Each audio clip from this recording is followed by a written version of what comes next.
Internet, banda larga, celulares, tablets, redes sociais. Como o teatro, uma das mais antigas manifestações de arte e política, está se reinventando no meio desse cenário onde as tecnologias de comunicação são um novo espaço de representação e simulacro. Vamos conhecer o Teatro para Alguém, uma proposta inovadora de democratização utilizando a web. Também vamos revisitar o Teatro do Oprimido, onde todos são atores porque atuam e espectadores porque observam. E o trabalho dos coletivos que pensam teatro, performance e arte em uma nova cultura conectiva. Para falar sobre esse novo caldo cultural, estão presentes a Renata Jason, atriz e idealizadora do Teatro para Alguém, o Pedro Paulo Rocha, artista e criador da rede Transmídias, e quem participa via web é a Lia Vasconcelos, dramaturga e roteirista. Você quer participar desse papo importante? É só entrar no portal tvt.org.br e mandar sua pergunta. Você também pode postar pelo facebook.com/RedeTVT ou pelo Twitter, @RedeTVT. Bom, eu queria agradecer a todos por estarem aqui com a gente. Queria começar com a Renata, contando essa experiência do teatro para todos. Então, é isso, assim, a gente faz essa história acontecer já tem quase 5 anos. Há 5 anos atrás realmente era um projeto muitíssimo inovador. Acho que continua sendo assim, inovador, né? E nasceu de uma inquietação artística no começo, assim, sabe? São 20 anos de carreira como atriz, diretora há 10 anos também. E você se vê num momento onde você pensa, repensa, produz uma peça que você acha que vai mudar a tua vida. E aí quando você vai ver não tem espectador, não tem público. Né? E às vezes você não dá nada por uma peça e tem milhões de pessoas para te assistir. Milhões não, né? Estou exagerando, claro. Mas enfim. E aí a internet, você fala, puxa vida, eu estou bem cansada, estou bem de saco cheio dessa história de fazer teatro para ninguém, né? Às vezes para ninguém, às vezes para muita gente. Por que não começar a dividir, democratizar mesmo, né?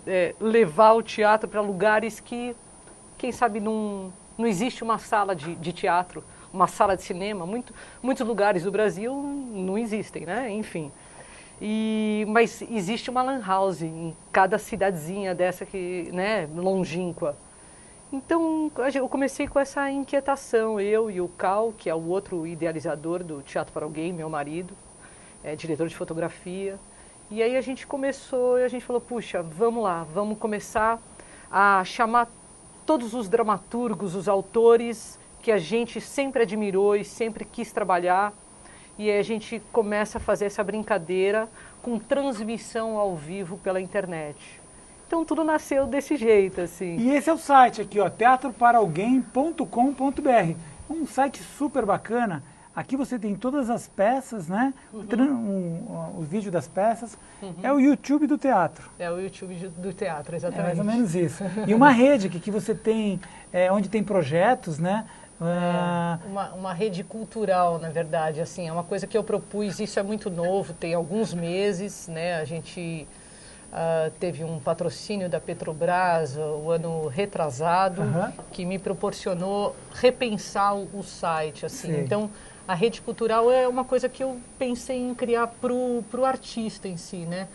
O artista que tem dificuldade de juntar o material dele, de se relacionar com outros artistas que têm histórias parecidas com ele, querendo, né, viabilizar um projeto. E aí eu falei, putz, o diretor, o produtor, o ator, enfim, o fotógrafo que quer reunir o trabalho dele numa página individual dele, né? Então ele tem Teatro para Alguém, barra, e aí o nome dele, e aí ele chega numa produtora e ele passa esse endereço, e aí tem tudo dele, todos os vídeos, tudo que ele já fez na vida, enfim. E também é uma forma dele colocar os projetos dele na roda e as pessoas se interessarem em correr atrás dele, enfim. Pedro, e você? Certo. Você também está nessa fronteira, né, entre teatro, cinema, novas tecnologias. A gente fez uma experiência agora, no final do ano, foi lançar a rede Transmídia. A gente falou que a gente está lançando a rede no zero, que é exatamente uma rede que está aberta para as conexões, né? E nesse processo da Rede Transmídia, a gente imaginou exatamente conseguir juntar artistas e projetos e processos para pensar como a gente pode ocupar a internet e a cidade. Né? E pensando em teatro, que é uma arte muito antiga, quase milenar, né? Que nasceu ali junto com a poesia, com a filosofia, na Grécia, é como que isso se confronta com esse novo universo virtual e digital, né? Mais ou menos como você imaginar como o escritor o poeta deixou de falar só a sua poesia oral e começou a usar o papel, né? Então essa revolução é contínua. Então acho que a gente vive um momento realmente é como se você conseguisse, imagina que a escrita antes estava nas paredes. E, de repente, aquela escrita como símbolo, que era só decoração, foi tirada da parede e começou a servir para você escrever e criar a linguagem, para você falar. Eu acho que a nova tecnologia é como se fosse uma linguagem inconsciente. A gente tem que arrancar ela da parede, da tela, e começar a experimentar outros modos. E justamente até como você pensa a performaticidade no instante. Eu tenho pesquisado muito isso. Trabalho com transcinema, com cinema expandido. Como a gente se livra das paranoias industriais de velhas artes. Então, o que é fazer um filme? Com 1 milhão, você pode fazer um filme a partir de conexões via internet. Então, eu estou pensando muito a ideia do teatro eletrônico. E eu tenho alguns projetos nessa perspectiva. Né? No sentido que exatamente, que eu posso ser um personagem na internet. E eu posso criar a realidade expandida na internet. Então, acho que é um instrumento... potencialmente tem a ver com democracia. Bacana. Eu queria chamar, eu queria chamar para discussão essa questão do virtual, né? O teatro é aquela coisa presente, né? Aquele impacto. E depois a gente está falando de estar um pouco longe nessas relações. Mas para contextualizar, eu queria falar um pouco da importância política do teatro, né? No nosso país e no mundo inteiro. Para isso a gente separou, e para dar um aquecimento aqui, a gente vai assistir uma matéria histórica sobre o teatro extraído aqui dos arquivos da TVT. Vamos ver. No final da década de 1970, época da ditadura militar, a opressão dentro da fábrica e do governo era grande. Era preciso uma forma de tornar os problemas compreensíveis para a população. De acordo com os registros do Sindicato dos Metalúrgicos do ABC, fundou-se em 1979 o primeiro grupo de atuação de operários do Brasil, o Grupo Forja, um grupo artístico voltado para a realidade dos trabalhadores. O teatro era utilizado como instrumento de trabalho para conscientizar não só operários, mas todo o povo. A gente estava refletindo o porquê de tanta violência, tanto crime.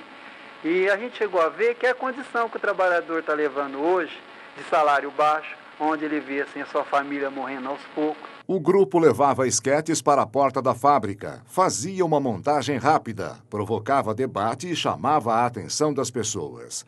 Para cada desdobramento político, social e econômico que afetava a vida dos brasileiros, havia uma peça correspondente. Ali surgia a cultura operária. Bacana esse vídeo, né? Super.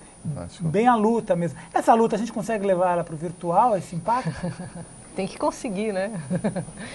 Eu acho que sim. Eu acho que a gente também está aqui para entender, né, essa história aí, que está presente nas nossas vidas, né? A gente estava falando agora há pouco aí. É muito novo mesmo, né? Tem, sei lá, a internet já está aí há uma porrada de tempo, uns 30 e poucos anos, mas a gente está aí fomentando e querendo cada vez ela, né, até no sentido manifestativo e criativo, agora sim, né? E interessante isso que ele falou de cinema, né? Assim, às vezes você pega um trabalho de baixo orçamento, faz aquela história acontecer e no final das contas, 5 mil pessoas viram aquele trabalho que, né, você achou que fosse mover montanhas. Deixa eu chamar, e a internet... Deixa eu chamar a Lia aqui para conversa, que ela levantou a mão. Diga lá, Lia. Então, eu acho que é super importante isso que a Renata acabou de falar, e tem um outro sentido também, que é da democratização do acesso mesmo aos meios de produção, né? É a gente poder fazer sem precisar, talvez, participar no edital, sem precisar de grandes recursos, a gente conseguir fazer o nosso vídeo, a nossa peça, colocar no ar para que outras pessoas possam acessar, ter possibilidade de ver também, acompanhar o nosso trabalho, mesmo à distância. Eu acho que e a resistência é invenção. Não é a resistência, é a existência. É exatamente porque, na verdade, a repressão passa pela forma. A invenção das formas tem a ver com a autonomia da política. Entendeu? Eu tenho feito uma experiência chamada Coletivo Crack, que é fotografar a favela chão. São Paulo está cheio da favela chão. Não é só uma questão moral, por exemplo, entre ser viciado ou não ser viciado. É exatamente isso. Então, existe uma fronteira que tem a ver com a invenção mesmo. E a arte é a invenção. Ela pode até não ser cifrada numa ordem da função social, num primeiro olhar, mas é que a invenção das formas, a invenção da vida. A arte é cósmica. Então, tem artistas que podem ser considerados que não sejam sociais da resistência, mas eles são existências. Você pode ver Zé Cel, você pode ver o Guimarães Rosa, o Hélio Tissica, que está no museu, mas ele foi o primeiro a subir a favela. Exatamente. Então tem realmente um deslocamento entre a ideia da arte como política, que poderia estar uma arte em função de um conteúdo político, e quando a arte ela também ela tem uma função cósmica. Ela tem a ver com a autonomia. Então, quando você imagina que poder teria realmente a arte em relação às favelas chão de São Paulo. Então, por exemplo, na Rede Trujillo tem uma provocação chamada Coletivo Crack. Por que a gente não faz, então, um grande jantar na praça com todos os craqueiros juntos, chamar o prefeito, por exemplo? Então, ao mesmo tempo, acho que a arte ela vai destabilizar o poder. Ela pode parecer loucura e anarquia num primeiro momento, mas ela exatamente está combatendo até na forma. Porque na forma também existe uma dominação. Então, novas formas podem ser consideradas, de repente, para uma concepção política sem função. E é isso que é interessante também. Não é tanto a resistência, mas eu acho que também a existência e a invenção. Né? Não, o eco que isso faz, né, que fica aí no cósmico puro, que permeia, né, por décadas, né, como você acabou de falar, o Hélio Tissica, enfim, tá aí, existencial, tá? Né? Já sou fã tua, já sou muito fã tua. Renata, você percebeu um aumento assim, na audiência do teu site? Então, no começo o site ele tinha uma audiência muitíssimo grande, né? O investimento era pessoal, era feito por mim, de todo o dinheiro que eu ganhei dentro das artes ao longo desses anos todos. E aí, e também era um projeto, como eu disse, bem inovador no começo, e a gente tinha um acesso muito grande, assim. Eu acho que o site cada vez mais fica mais interessante, a gente repensa o tempo inteiro, né, nessa relação do audiovisual com as artes cênicas, com a transmissão ao vivo pela internet, esses espaços e esses cyberespaços todos. Então, a gente já não faz mais numa caixa preta. Antes era feito dentro da minha sala de casa, que eu transformei num teatro. E aí agora a gente já não está mais nessa sala, a gente já está no teatro, presencialmente, na internet e também na fachada. Por exemplo, esse projeto que a gente está agora, há 2 anos tentando viabilizar,